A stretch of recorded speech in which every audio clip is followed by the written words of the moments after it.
न्यायिक प्रणाली में व्याप्त भ्रष्टाचार व चकबंदी आयुक्त के आदेश को गोपनीय रखे जाने के साथ उपजिलाधिकारी सदर का स्थानांतरण न किए जाने को लेकर अधिवक्ताओं में आक्रोश। 7 अगस्त तक न्यायिक कार्य से रहेंगे विरत।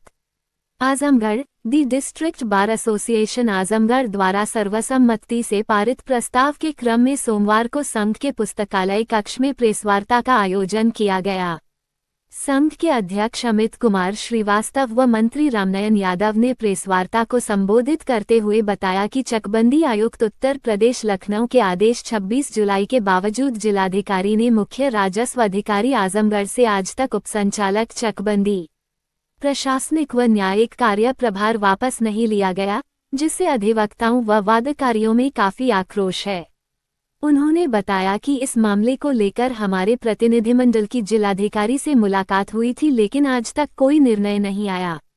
एडीएम सदर की नियुक्ति को लेकर भी अधिवक्ताओं में रोष है। साथ साथ जनपद के समस्त राजस्व न्यायालयों व चकबंदी न्यायालयों में भ्रष्टाचार काफी बढ़ गया है। न्यायिक प्रक्रियाओं का पालन न्यायालयों द्वारा नहीं किया जा रहा है। इन प्रकारेण पत्रावलियों का निस्तारण करके शासन के समक्ष झूठे आके पेश किए जा रहे हैं, जिससे वादकारियों को न्याय नहीं मिल पा रहा है, जिसके कारण मुकदमे और काफी बढ़ रहे हैं। पैमाइश व बंटवारा के मुकदमों में राजस्व निरीक्षक लेखपाल मनमाने ढंग से भ्रष्टाचार कर रहे हैं, जिस पर जिला प्रशासन का कोई अंकुश नहीं है। जनपद के नागरिक व वार्डकारी भ्रष्टाचार से काफी परेशान है, जिसके विरोध में दी डिस्ट्रिक्ट बार एसोसिएशन आजमगढ़ ने सर्वसम्मति से निर्णय लिया है कि 7 अगस्त तक संघ के संपूर्ण अधिवक्तागण संपूर्ण न्यायालयों में न्यायिक कार्य में प्रतिभाग नहीं करेंगे। भ्रष्टाचार की समस्या को लेकर शासन प्रशासन तक अपनी आवाज पहुंचाने का काम करेंगे।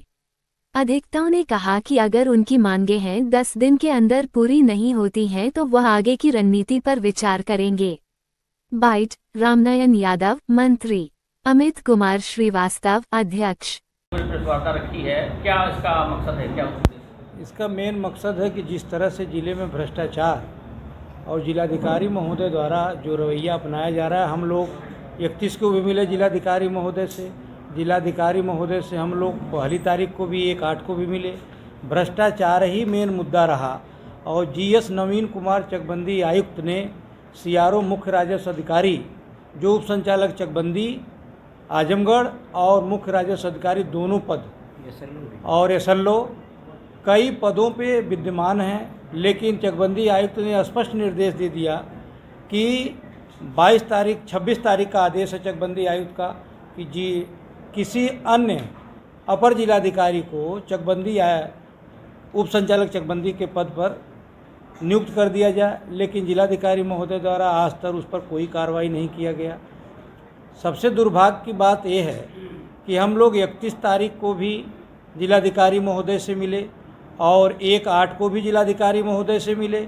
उन्होंने जो 26/7 का जीएस नवीन कुमार चकबंदी आयुक्त का आदेश था उसको उन्होंने छिपा के रखा, उसको उनके द्वारा बताया नहीं गया। उनके द्वारा जानबूझ करके चकबंदी आयुक्त के आदेश के बावजूद भी कोई आदेश अब तक निर्गत नहीं किया गया, जिनसे हम अधिवक्ताओं में काफ़ी आक्रोश है। इतना ही नहीं, हमारे यहाँ एक अतुल कुमार गुप्ता जो वर्तमान समय में उप जिलाधिकारी सदर हैं, वह पहले उप जिलाधिकारी सदर न्यायिक पद पे थे। हम लोगों से 31 तारीख को जिलाधिकारी महोदय से बात हुई कि काफ़ी भ्रष्ट हैं, यह उप जिलाधिकारी पद पे रहने लायक नहीं है, इन्हें किसी ऐसे जगह नियुक्त किया जाए जहां से उनको अधिवक्ताओं से उनका भेंट कम हो। लेकिन उसी दिन जिलाधिकारी महोदय ने उन्हें उप जिलाधिकारी सदर बना दिया गया, जो पूरी तरह से भ्रष्टाचार में लिप्त हैं और उनके द्वारा जो न्यायिक प्रक्रिया का बिना अनुपालन किए और सरसरी तौर पर मनमाने तौर पे कार्य उप जिलाधिकारी जब न्यायिक थे तो किया जा रहा था। वर्तमान में जब से उप जिलाधिकारी सदर नियुक्त हुए हैं, अभी हम लोग वहाँ पे किसी दिन कोर्ट नहीं चली है, इसलिए उनका यही रवैया वहाँ पे भी है। इसलिए हम लोग अधिवक्ताओं में काफ़ी आक्रोश है कि मुख्य राजस्व अधिकारी को तत्काल उप संचालक चकबंदी पद से हटा दिया जाए और उप जिलाधिकारी सदर को किसी अन्य जगह भेज दिया जाए, किसी अन्य उप जिलाधिकारी सदर को नियुक्त किया जाए। मेन यही विषय है सर। शासन से आप लोग कोई मांग कर रहे हैं पत्र लिख के? जी, शासन से कोई मांग करेंगे आप? जैसे जिलाधिकारी हम शासन से यह मांग करते हैं कि जिलाधिकारी महोदय का जो तौर तरीका है कार्य करने का, न्यायिक प्रणाली के अंतर्गत जितना भ्रष्टाचार व्याप्त है, हम लोगों ने जिलाधिकारी महोदय से पहली 1/8 को आग्रह किया था, जिस पर अभी कोई जिलाधिकारी महोदय द्वारा कोई कार्रवाई नहीं किया गया। तो सब कुछ जानते हुए जिलाधिकारी ऐसा क्यों रवैया कर रहे हैं? सब कुछ जानने के बाद भी, बताने के बाद भी पूरे जनपद में अधिवक्ताओं के प्रति और वादकारियों के प्रति जो रवैया उनके अधिकारियों द्वारा अपनाया जा रहा है, जो भविष्य के लिए काफ़ी खेदजनक है। और यह डिस्ट्रिक्ट बार एसोसिएशन इस तरह की का खेद प्रकट करता है कि इस तरह की परिस्थिति बताने के बावजूद भी कोई कार्य नहीं किया जा रहा है उप जिलाधिकारी महोदय द्वारा। यह काफ़ी खेद का विषय है। आप लोग कितना समय दे रहे हैं जिला प्रशासन को, शासन को कितना समय दे रहे हैं? जिलाधिकारी महोदय से हम लोग पहली तारीख को यह आग्रह किए थे, तो जिलाधिकारी महोदय द्वारा यह कहा गया कि हमें कुछ समय दीजिए, हम इस पर विचार करके हम इसको दुरुस्त कराएंगे।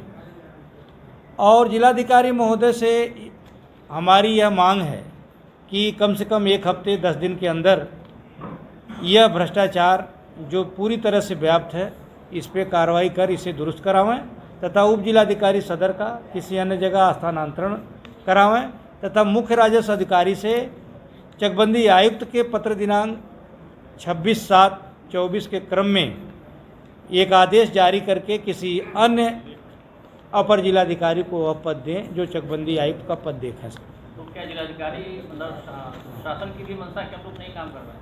नहीं, जिलाधिकारी महोदय अगर शासन के मंशा के अनुरूप कार्य करते तो चकबंदी आयुक्त का जो लेटर आया हुआ है उसके आदेश के क्रम में तत्काल अब तक आदेश जारी कर दिए होते और वह पत्र हम लोगों को सूचित कर देते, तो शायद आज इस तरह का माहौल नहीं बनता।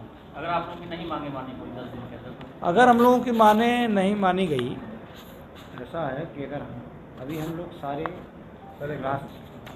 यदि जिलाधिकारी महोदय द्वारा यह कार्य नहीं किया जाता है तो यह लेकर के हम अपने सदन में जाएंगे और सदन का जो निर्णय होगा अग्रिम रणनीति हम लोग तैयार करेंगे। मंत्री जी ने सविस्तार आपको सारी बातें बता दिया। विनय कुमार गुप्ता जी की आप लोगों ने शिकायत कहाँ किया था? डायरेक्ट मैंने खुद व्यक्तिगत तौर से as a president district bar association 22 तारीख को जब मुख्यमंत्री जी आए थे चकबंदी आयुक्त के यहाँ किया था। और मैं चकबंदी आयुक्त के कृत्य की घोर घोर प्रशंसा करता हूँ कि उन्होंने विदिन 4 डेज स्पष्ट आर्डर किया और बड़े खेद से कहना पड़ रहा है कि 26 तारीख के आर्डर का टिल 5/8/24 तक कोई कंप्लायंस नहीं हुआ। दूसरी बात ये कि पहली तारीख को समस्त तहसील के अध्यक्ष मंत्री along with district bar DM साहब थे, एडीएम साहब थे, सारे लोग थे। बात हुई, सबसे उन्होंने बात किया, सबसे फीडबैक लिया। समस्याएं हर जगह की हमारी साथ थी। जैसे हमारे यहाँ तहसीलदार सदर बहुत ही स्वेच्छाचारी हैं, भ्रष्ट हैं, न्यायिक प्रक्रिया का प्रयोग नहीं करते हैं, आड़ ले लेते हैं कि हमारी भाषा ऐसी है। भाषा सलीके की होनी चाहिए। भाषा का आड़ लेके आप नहीं करेंगे। एक काकस घुमा हुआ है, निर्विवाद पत्रावलियों का वहाँ निस्तारण नहीं किया जा रहा है। 6 का धारा, हाँ वो तो पता है, वो आज पूरे सौदेबाजी चल रही है।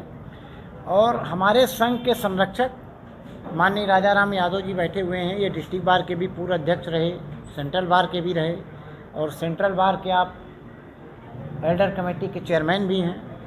और ये हमारे गौरव हैं और हम लोग इनके मार्गदर्शन में काम करते हैं।